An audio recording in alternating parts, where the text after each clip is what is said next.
You're listening to Sox in the Basement, a production of the Broadcast Basement Limited, where every show is 30 minutes of good and comes from a basement bar on the south side of Chicago.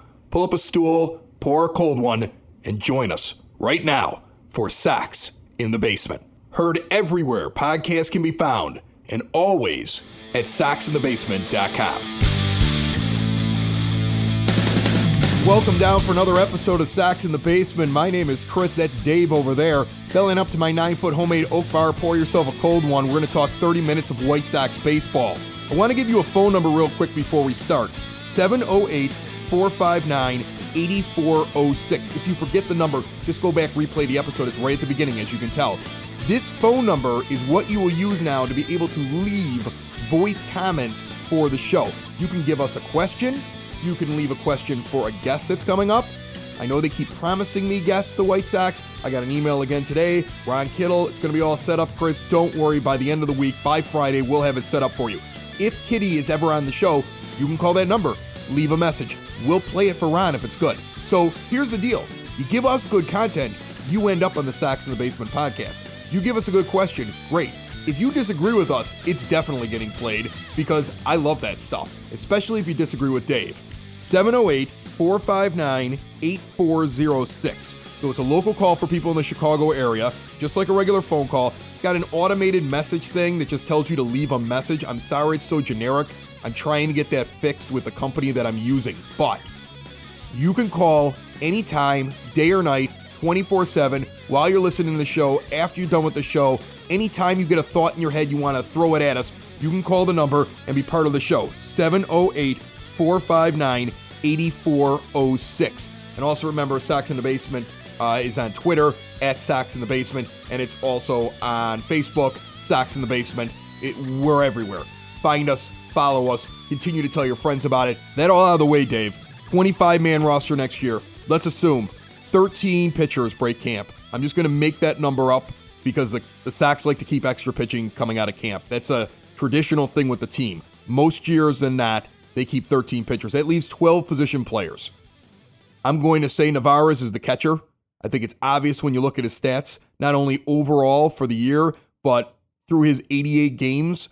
He's got great stats all year long, and he's also got great stats since the All-Star break. He's a hitting catcher. He's gotten better at framing pitches. He's there. It could be anybody else. But I really think I'm hoping that a guy like Seby Zavala, even though he's struggled a little bit in AAA, he comes out, he makes something happen in spring training. He fights his way on the team. We get a look at him before Zach Collins shows up. That's what my catchers would be. So now that drops us to 10 players. So now let's move around the diamond and try to figure out who else is going to make this roster. Because I've got a lot of ideas for where I'd like people. We actually did a thing on Twitter and on Facebook this week asking people who they want to see playing at third base for the rest of the year. So assuming Abreu, Moncada, Anderson in the infield along with the third baseman. According to the results of the poll, Davidson well over Sanchez for playing third base for the rest of the year. Jose Rondon above all of them, got more than half the votes. So we've been saying Davidson. I hope it's Davidson also because I actually agree with you on the Davidson versus Sanchez. Davidson should be playing third base. I agree with you on that. I'm really upset that he's not playing third base. He should at least get his chance there. But then add Davidson in as another utility infielder. Okay, so basically say or Davidson, DH. Davidson, Sanchez, throw those guys in there with those other players. So now I got 1, 2, 3, 4, 5, 6, 7 players, and I've got to go to my outfield now. And I've only got one guy that can come into the infield and move Sanchez around. They're not really even interested in letting Davidson play the infield. So you're probably gonna have to bring in another utility infielder. But right now, let's just see what we got. So I have Engel out in center field. And I have Garcia out in right to start the season. So how many players am I up to now? We're up to 9. 9 players. Pelka, I said, is won a job on this team. That's 10. That's 10. Like I said, if they don't have the faith in Davidson, they need another utility infielder to come in and be able to spell. So I don't know if it's this Rondon. I don't know who they're going to bring in, but they're going to have some other utility infielder on the team. That's 11. Unless what they decide to do. I mean, I don't know. Unless they're thinking 12. Unless they're thinking they can put Davidson at first or third and then put Yolmer as to spell somebody else on those days, like either at second or short. Right. I don't know. But I mean, it's gonna get crowded. Yeah. You know what I'm saying? And you only then have one guy that can really play center field and spell Engel. So you have an issue there as well. So when the season starts, Delmonico's not on the team. And when Jimenez comes up, does somebody who's a corner outfielder also get bumped again? Like Palka? Could he? Because Depends. Who's playing center field when Engel needs a spell? Is he playing every day and you're never sending anybody else out there in the outfield? No, I don't know. Are you keeping 13 players and only having 12 pitchers? They don't normally do that. So this is going to get very, very crowded very, very quick. That's why I am so disgusted with the lack of Matt Davidson at third base, because you should find out what you got right now. And now add in if they make a free agent signing. Add in if they make a splash or they go and they pick up a player. I don't think that's happening this year, though. I don't think that's happening this year, though. Where? You know, we've already talked about. Still want Manny Machado. Well, yeah, no, that's not happening, dude. You're getting a bidding war with the Dodgers, really? Do we do something stupid and go get Josh Donaldson at third base? Do we go do something stupid and get an old third baseman that's not going to be there when you make your run? Is Kenny Williams making the call, or is Rick Hahn making the call? Because I want to believe it's Hahn. That's a Kenny Williams. That's a Kenny Williams signing right there. If you get Josh Donaldson to play third base instead of putting Davidson right there, that just reeks of Kenny Williams. So, I mean, I think, yes, if this is not Rick Hahn really calling the shots up there, you might see that. But I don't, hoping against hope that Kenny Williams doesn't have a button that he can push somewhere to immediately usurp control from the team away from Rick Hahn. The Kenny button? The Kenny button. The Kenny button. He just walks in. You know what he does? He walks in like he's Vince McMahon and he's got a Money in the Bank briefcase. And he's turning in his briefcase to Jerry Reinsdorf to make a move. Oh, we're a wrestling podcast now. You know what I'm saying? Like, think about it that way. Yeah. Think about it like here's Rick. Rick's sitting at his desk. Rick's got his rebuild going, but Kenny's got the Money in the Bank contract. Okay? Listen. He's walking around with that one time I can go to Jerry and pick up some guy that's going to ruin everything. And he just walks in like, oh my God, King, here comes Kenny. He's got the Money in the Bank contract and Josh Donaldson hobbling next to him. Listen, I am convinced that it's the ghost of Robbie Alomar. I am convinced that this happens. Sandy Alomar Jr., where are you? Hey, this is Acoustic Mike from Broadcast Basement, and you're listening to Sox in the Basement with Chris and his buddy Dave. I did the Broadcast Basement with Chris for 10 years, and nobody gave me a show. I'd leave if I had anything else to do with my life. Remember, the Broadcast Basement is available everywhere podcasts can be found and always at broadcastbasement.com.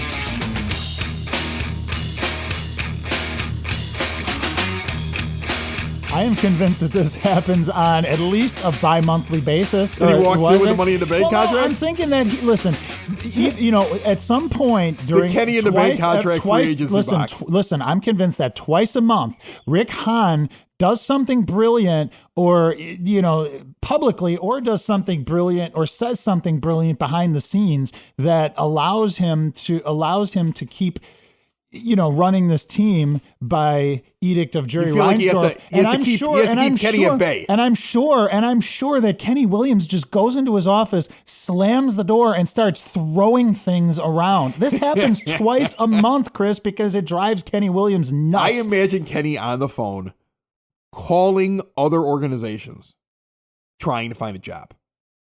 I feel like Kenny Williams he wants so badly to get credit for this, and nobody's gonna give it to him. No, they boo him. And we went to the game when they announced Kenny Williams' name. They booed him. Whenever he's at something, they boo him. Yeah.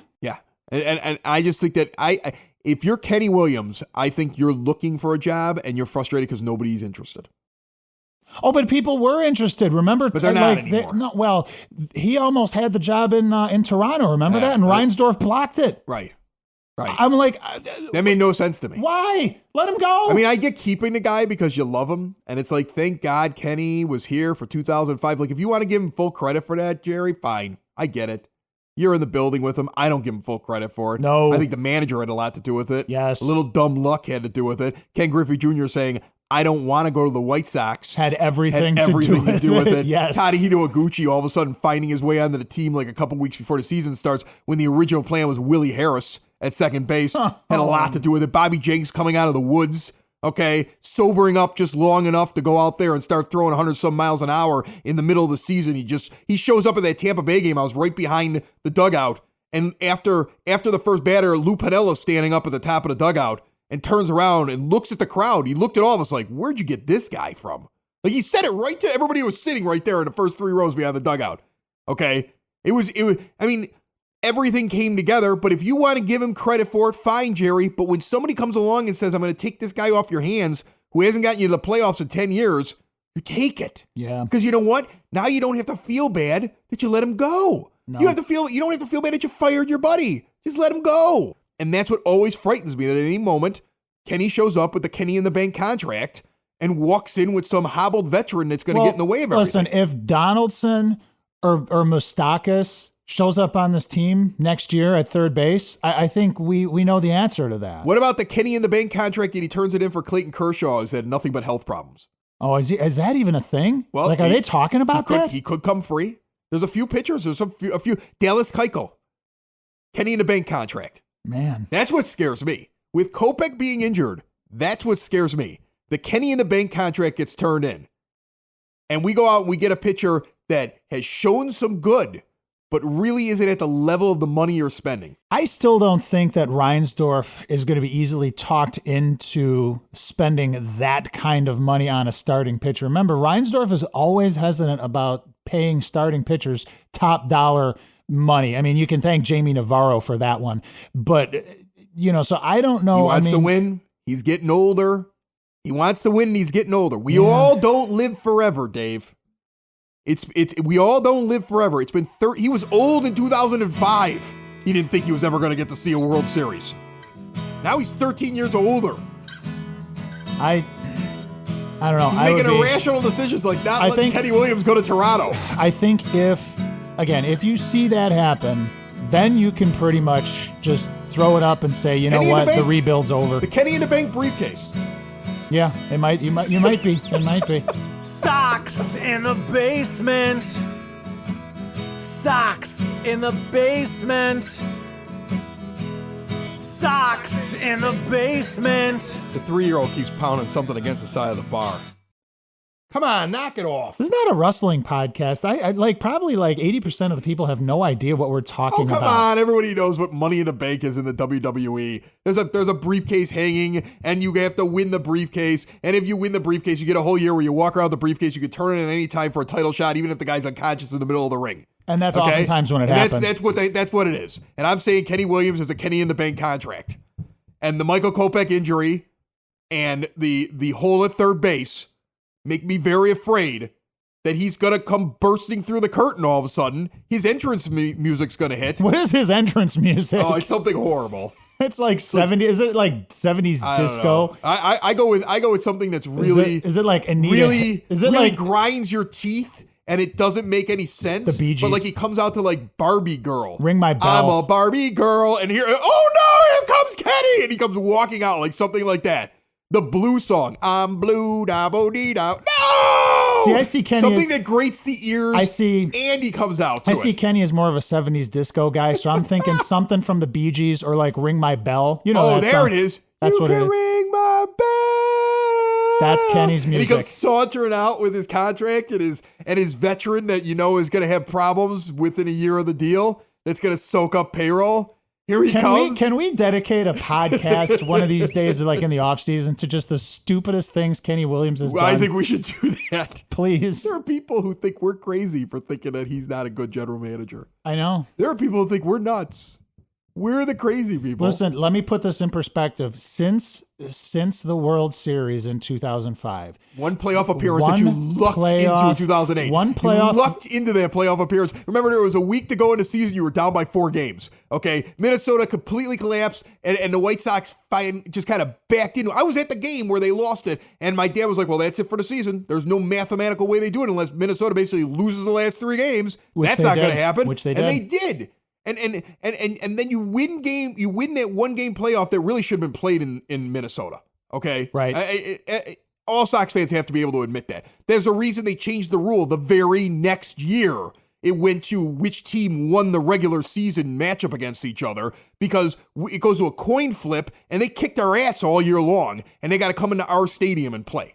And we win that, and then we get smoked in the postseason like we didn't even belong there. Well, you can't even count that. It was a better team. It was a better team. In my mind, it was fun, and I enjoyed 08, and I thought the blackout game was great, but we had no business in the postseason. And if you take away the luck that got us into the postseason that year, you have not the been way to that the things playoffs. fell in, Right. You haven't been to the playoffs in 13 years and counting. And the rebuild just started 16, 17, 18 months ago. So for the time leading up to the rebuild and when Rick Hahn was finally given the reins, why is he such a great general manager? Is it because we won one World Series with him? Is that it? He gets a ticket to be the general manager or now president of baseball operations or whatever he is for the White Sox for life, for one World Series and one playoff appearance in this millennium. Yeah, no, yeah. Well, in the Reinsdorf world, yes. We've talked about Reinsdorf runs the Bulls like a business. He runs the Sox like a family. That's always been the case. He fired somebody. Reinsdorf fired somebody once. In fact, he didn't even do it. He let Hawk Harrelson fire Tony La Russa. And it's like given Reinsdorf night terrors ever since. And so like he just has this thing where he just can't fire anybody. I think I think Jerry Reinsdorf's a genuinely good guy who does wonderful things. Yeah, but who loves people and needs like somebody who sits next to him and he's like his firing czar. Like, I'll take that job, Jerry. I'll do it pro bono. I'll come in every day. I'll sit down. I'll read a newspaper. And when you look at me and go, man, I really got to get rid of so-and-so. They stink. I'd be like, I got it. Don't worry about it, Jer. I'll walk in like Ari Gold in Entourage with the paintball gun and just start firing them off. Like, you're fired. You're fired. You're fired. You're fired. That's from Jerry. And then I just go back and keep reading my newspaper. Be like, you want to get some coffee later? Yeah, but Sure, Chris. even he would have too much of a conscience about that. He would it would keep him up at night. He needs a firing czar. He does.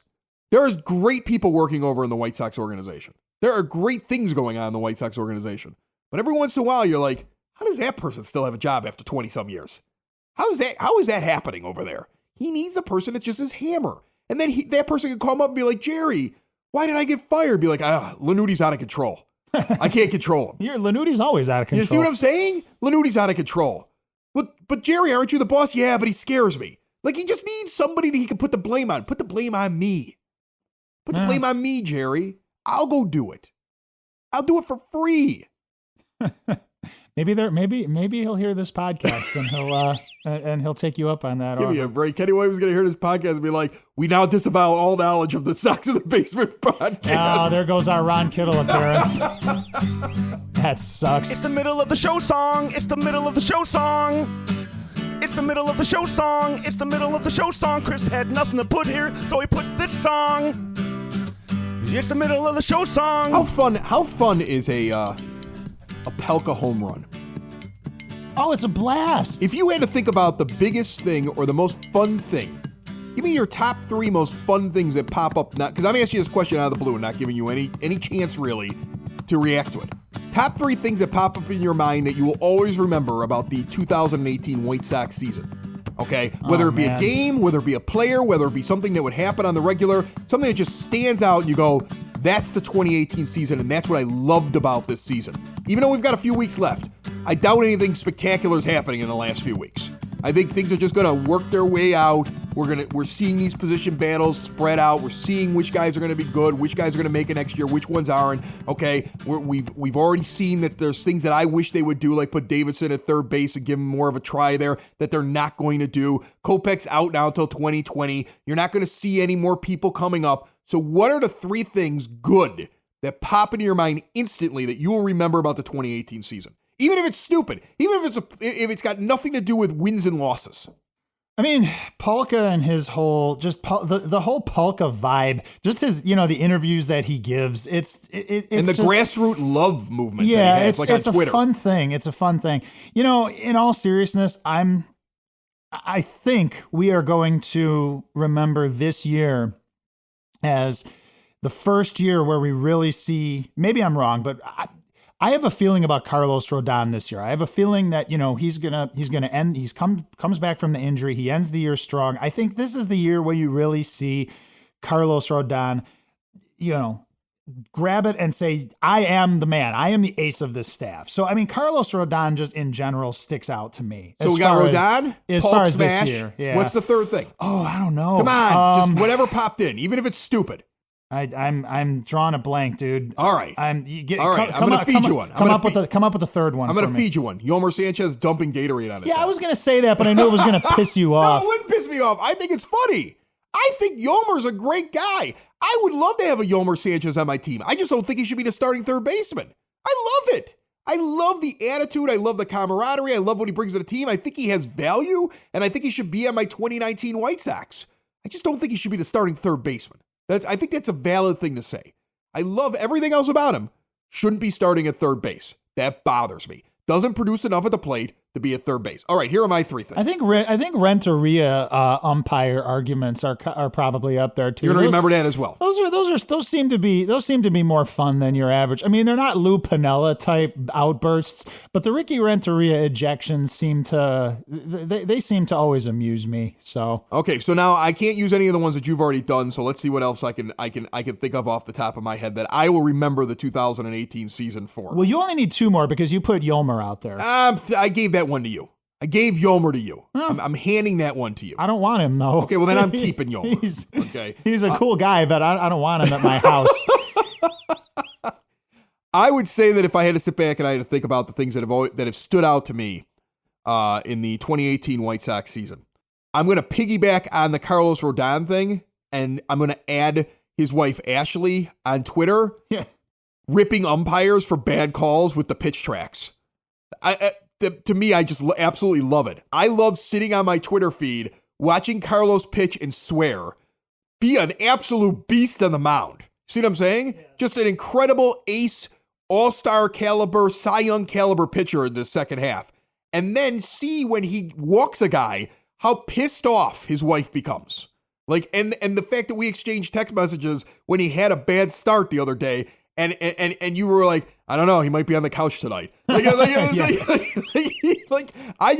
love that dynamic, and I hope that continues. I absolutely loved it. But he almost won that game. That was the Adam Engel. I almost caught the ball, but my glove fell into the bullpen. That's what that was. Well, that's the other one I'm going to remember. I'm going to remember how Adam Engel became a guy that I was not high on and turned into a guy that I really enjoyed watching play.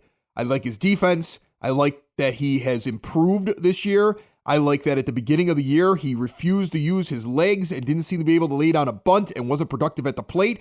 And then it got through to him. I like seeing some development at the major league level, because if you're not developing at the major league level, I don't know why Ricky Renteria is up there, because that's the whole idea. He's supposed to be there to help get these guys from the AAA to Major League ready, and some guys are going to come up and not be finished products. I was disappointed in what Yoan Moncada did, but at least I saw some guy, it clicked in his head, and that it clicked in Adam Engel's head, and he figured out what he was, and I'm going to remember that. The third thing that I'm going to always remember from the 2018 season, and I'm going to get sappy with you, the launch of the Sox in the Basement podcast, our first game all out there together, meeting the fans, meeting the 108, and meeting the 108 as well, and also looking forward to a big off season, okay, of this podcast growing, and looking forward to doing some events when the new season comes forward. Yes, like tailgating events, like live broadcast at location,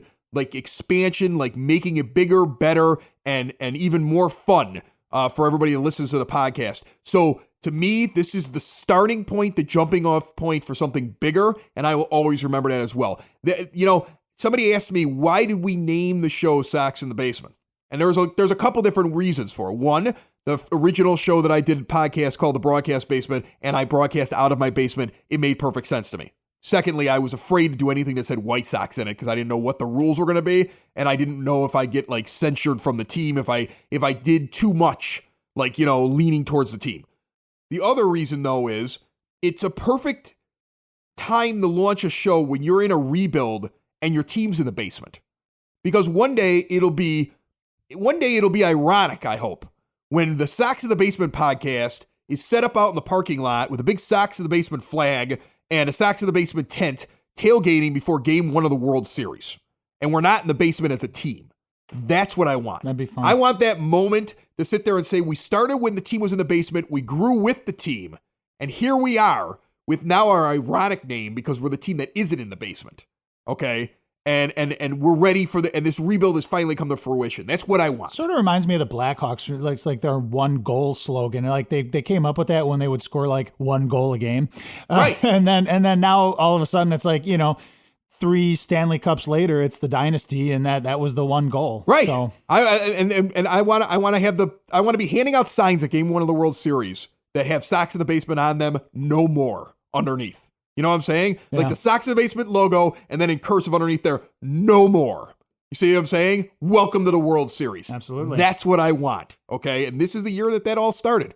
We'll get back together next week. We're going to do this year round. Okay. The season isn't over yet, but we're definitely doing this year round. And I can't wait to start talking rebuild with everybody. Remember, you can call in and be a part of Sox in the Basement now. 708-459-8406. 708-459-8406.